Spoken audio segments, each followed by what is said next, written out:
something very metaphorical about being stuck inside a VHS tape. You know, I don't know, maybe Freud would have something to say about that. I was thinking about doing a presentation on cosplay, but I don't know, some people might not be into that. So I was a true child of the 80s, you know, into, you know, Transformers and all that kind of stuff. And being inside a VHS tape, you know, I guess, you know, I just had like this innate love of video editing. And so as, you know, basically 12 years after that picture, you know, this is around the late 90s, video editing started to, you know, the technology started to become available to like normal human beings like me, instead of having to pay $1 zillion for it. So I bought, you know, a 1 gigabyte hard drive for $1,000, you know, way back in the day. My pen has 2 gigs in it now, embarrassing. So I started making all these BMX videos, and it was really, really fun, and it sort of started me on this path of, you know, learning about video editing and photography and all this kind of stuff. And one of the things that sort of happened when I started to do this is I sort of learned this lesson where it's just like, you know, the more people you meet and, you know, if you treat them really, really well, that can really pay off dividends further down the line. And we'll sort of see how that unfolds. And so anyway, this is one guy, this is Billy Boris. I think he's still in the city. He was a really, really amazing flatline BMXer. I did his like BMX demo reel and he loved it. He showed it to one of his friends. I did his BMX demo reel. He loved it.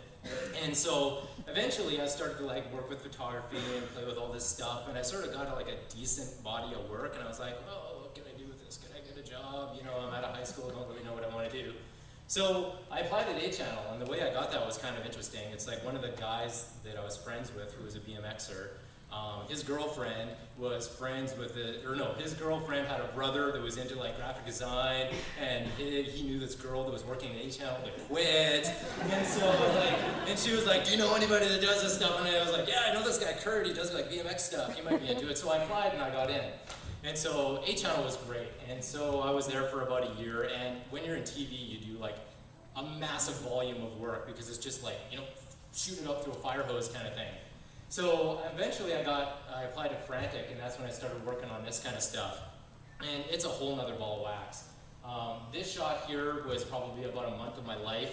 I probably stared at the top. That guy in the middle, his head went through like 50 revisions. It's ridiculous. It's like you get notes and it's like, his head looks like a helmet. And it's like, well, what do you do to fix that? What does she mean? Is it like too hard? Is it too soft? And it's like, oh, I don't know. So anyway, then a really interesting project was Superman Returns. This was kind of crazy. A month before the movie came out, they decided to completely change the opening. Frantic worked on 5 minutes of completely CG stuff. There's like this crystal ship that goes to Krypton. He goes crazy and comes back. 5 minutes, a month before the movie came out, got cut. And they decided to change it. So, oh, that looks really blown out here too.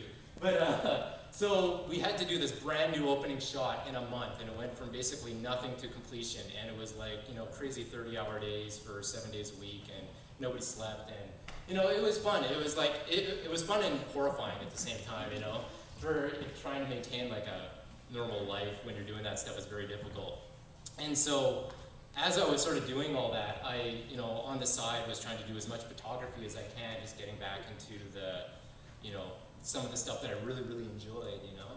So this is one of the, I went by too fast. That was one of the pictures that I really, really liked. It was me and my friend Vince were in a backyard and we were just dropping ink into like a big case of water and taking pictures of it. It was really fun. And this picture here, this is something I've been playing around with for a few years, and it's infrared photography. And there's a special kind of film that you can get. It's Kodak EIR infrared. And it's not infrared in the sense that you're picking up heat. It actually picks up reflected infrared light.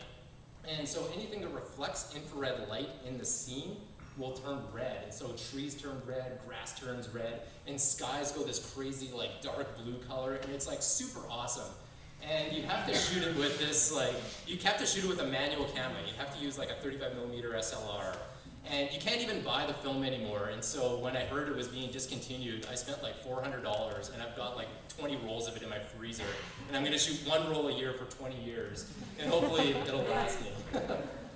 So now that I'm not really in visual effects anymore, I've sort of, you know, trying to get back into this, and like, you know, when you're in that world, it's very, very just like, it's all encompassing, and so it's really, really hard to do stuff outside.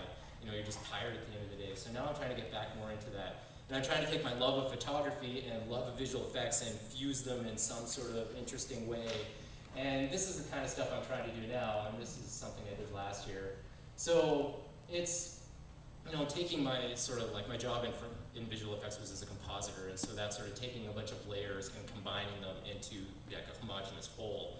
And so I'm trying to figure out a way to do that. I'm not really sure exactly where it's going to go, but we'll see. So this is another thing I'm trying to do on the side too. There's this local artist here. He's like a drummer, a longtime friend, and he's got a band, not a band, I guess it's him, and it's called an album called Music for Suicides. And I was at one of his shows, and he showed me some of the artwork that his girlfriend had made for the album.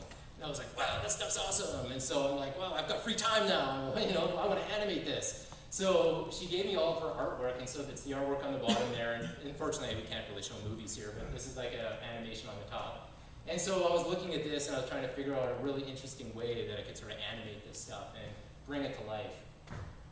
And so this is another thing that I'm sort of trying to play with. This is just like the first 3D rendering I've probably done in about 15 years.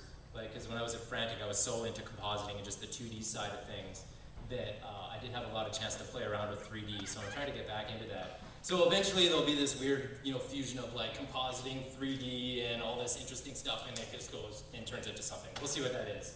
So this is me. Isotropy.ca is my website, and all of this kind of stuff that I was showing you is there. And I'm trying to also, now that I'm not in visual effects, I'm trying to like push out all of this knowledge. And that's VFX Haiku, and that's sort of like about training and tutorials and things like that. And yeah, the last one, thank you. And the last one is Community Manitoba. That's my day job. They're really awesome. You should look them up. Bye.